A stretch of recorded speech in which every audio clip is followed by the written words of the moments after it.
Assalamualaikum warahmatullahi wabarakatuh. Selamat pagi anak-anak. Bagaimana kabar kalian hari ini? Semoga kalian selalu diberi limpahan oleh Allah kesehatan yang sempurna. Oke, pada hari ini Pak Sahrul akan memberi pelajaran sejarah kebudayaan Islam bab dakwah Rasulullah Shallallahu Alaihi Wasallam di Makkah. Oke anak-anak, kita lanjut rangkuman dari pelajaran yang bab pertama, yaitu dakwah Nabi Muhammad Shallallahu Alaihi Wasallam. Sebelum kita lanjut, perlu kita ketahui pengertian dari dakwah itu sendiri. Dakwah adalah mengajak orang lain kepada ajaran Allah Subhanahu wa taala. Tujuan dakwah dari Nabi Muhammad SAW periode Mekah adalah mengajak masyarakat Arab meninggalkan kejahiliannya di bidang agama, moral, dan hukum. Nabi Muhammad SAW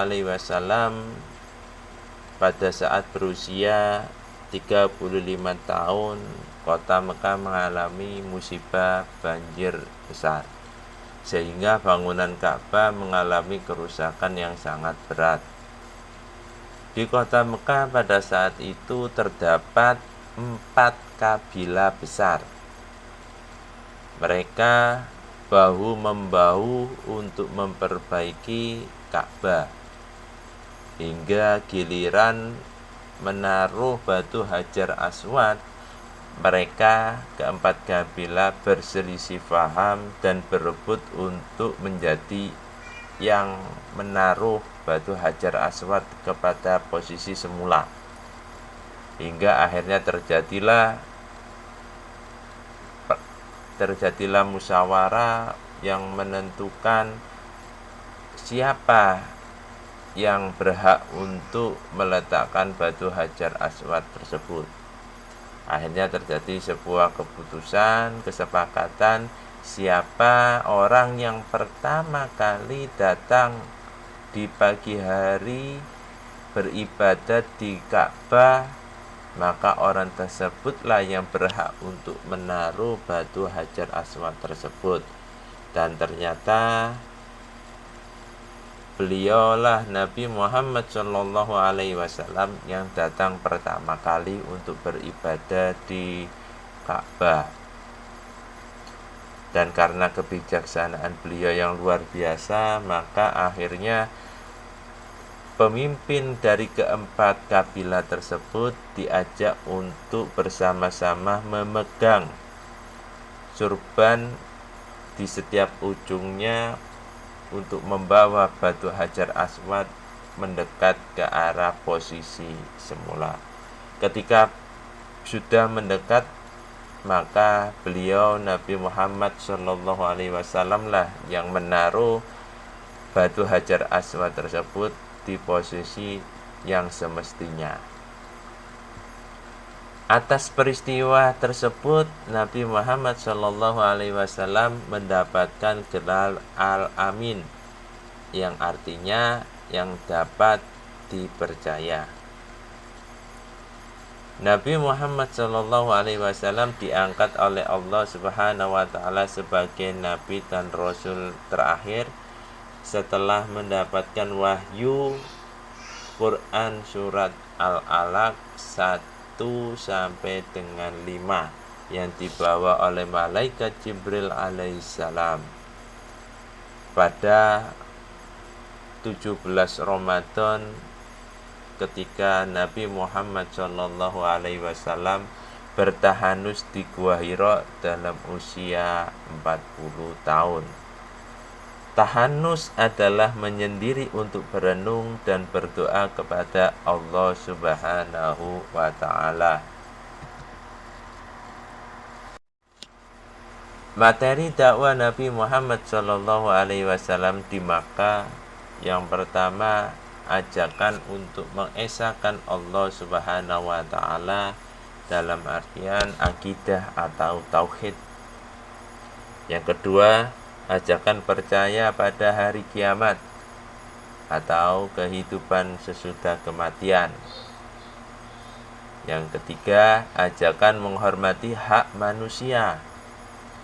Ajakan menghormati kaum perempuan, yang mana pada saat zaman jahiliyah kaum perempuan dianggap sebagai kasta terendah.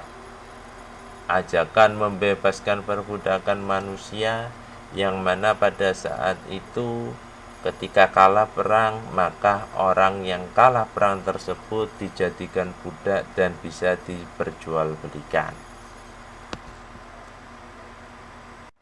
Cara dakwah Nabi Muhammad SAW di Makkah berlangsung secara rahasia dan secara terang-terangan.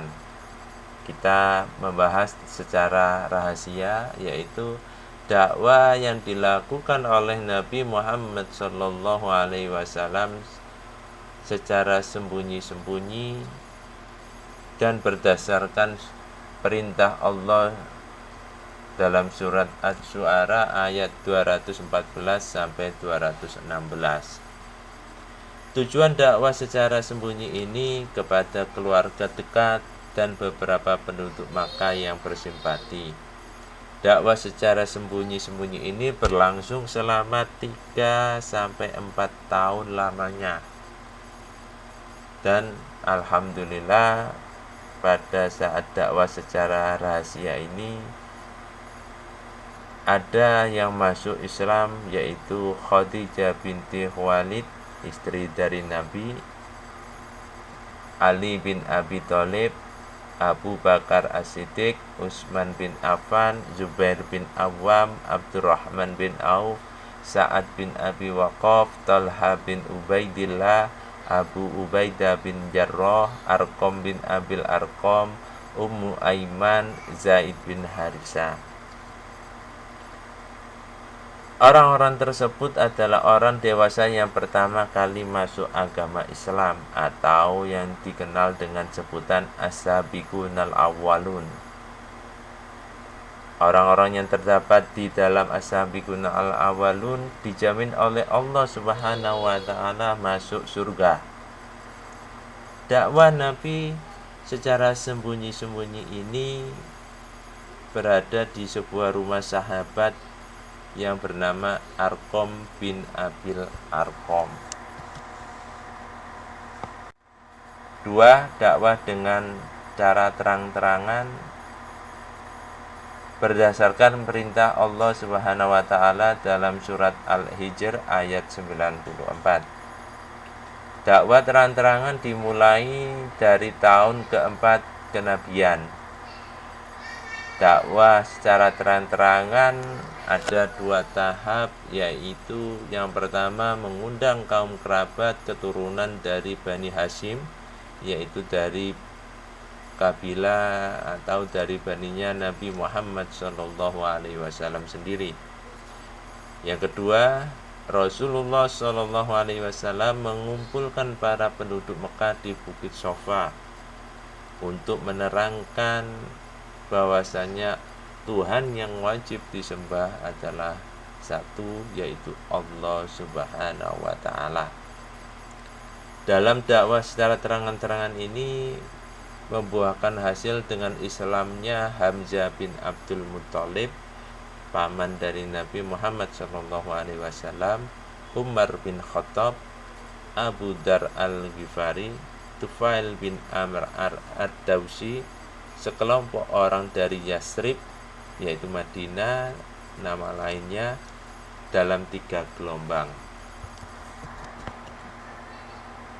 Tantangan dakwah Nabi Muhammad SAW di Makkah. 1. Sebab-sebab menentang dakwah Nabi Muhammad SAW, yaitu yang pertama kaum Quraisy, kafir Quraisy menentang persamaan hak dan kedudukan antara semua orang. Yang kedua, kaum kafir Quraisy menentang adanya hari kiamat dan kehidupan sesudah mati atau akhirat. Dua, tokoh-tokoh penentang dakwah Nabi Muhammad SAW. Yang pertama yaitu Abu Lahab. Nama lain beliau adalah Abdul Uzza bin Abdul Muttalib, paman dari Nabi. Yang kedua Abu Jahal, nama lainnya adalah Amru bin Hisham. Yang ketiga Abu Sufyan, nama lainnya adalah Syakhr bin Harb atau Abu Sufyan bin Harb. 3. Bentuk tantangan dakwah Nabi Muhammad SAW macamnya banyak sekali, yang mana pada pembahasan kali ini kami kerucutkan menjadi 4, yaitu yang pertama tawaran bergantian menyembah Tuhan, yang kedua menawarkan kepada Nabi Muhammad SAW dengan harta dan kedudukan, yang ketiga memboikot keluarga Nabi Muhammad SAW, yang keempat menyiksa sahabat-sahabat Nabi Muhammad SAW. Sikap Nabi Muhammad SAW saat berdakwah di Makkah. Yang pertama, sabar dan tawakal dalam berdakwah. Kita tahu bahwa kaum kafir Quraisy menghalalkan segala cara, mulai dari membujuk, mempengaruhi, bahkan mengancam keselamatan jiwa dari Nabi Muhammad SAW. Tapi semuanya itu dilalui oleh Nabi Muhammad SAW dengan sabar dan selalu tawakal kepada Allah Subhanahu wa Ta'ala. Yang kedua, membalas dengan kebaikan. Ada sebuah peristiwa ketika Nabi Muhammad SAW sedang sujud di Masjidil Haram untuk beribadah. Ketika sujud, punggungnya dikasih kotoran unta yang berbau busuk oleh seorang kafir Quraisy yang bernama Utbah bin Mu'in. Mengetahui itu, Nabi Muhammad SAW tetap sabar dan sabar. Ketiga, berdoa untuk kebaikan masyarakat. Nabi Muhammad SAW mendoakan dua Umar yang terkenal sangat kejam dalam memusuhi dakwah Nabi Muhammad SAW. Akhirnya Allah Subhanahu wa Ta'ala mengabulkan salah satu Umar untuk mendapatkan hidayah dan memeluk agama Islam. Beliaulah Umar bin Khattab. Adapun cerita singkat kenapa Umar bin Khattab bisa memeluk agama Islam, pada saat itu Umar bin Khattab sangat marah terhadap dakwah dari Nabi Muhammad SAW. Dan pada saat itu pagi hari, beliau Umar bin Khattab berencana untuk membunuh Nabi Muhammad SAW. Dalam perjalanan menuju ke rumah Nabi Muhammad SAW, beliau berpapasan dengan orang kafir Quraisy yang memberikan informasi bahwasanya adiknya sendiri, adik kandung dari Umar bin Khattab, telah memeluk agama Islam. Dengan kondisi yang sangat marah ketika dikasih tahu informasi tersebut, akhirnya hatinya Umar bin Khattab tambah marah. Akhirnya sebelum menuju ke rumah Nabi Muhammad SAW, beliau belok ke rumah adiknya untuk mengecek apa benar yang dikatakan oleh kaum kafir Quraisy tadi. Akhirnya tibalah di rumah adiknya, dan beliau Umar bin Khattab mendengar di dalam rumah adiknya sedang membaca ayat-ayat suci Al-Quran. Sambil marah, Umar bin Khattab menendang pintu rumah adiknya sehingga terbukalah, dan Umar bin Khattab masuk ke dalam rumah adiknya dengan keadaan marah.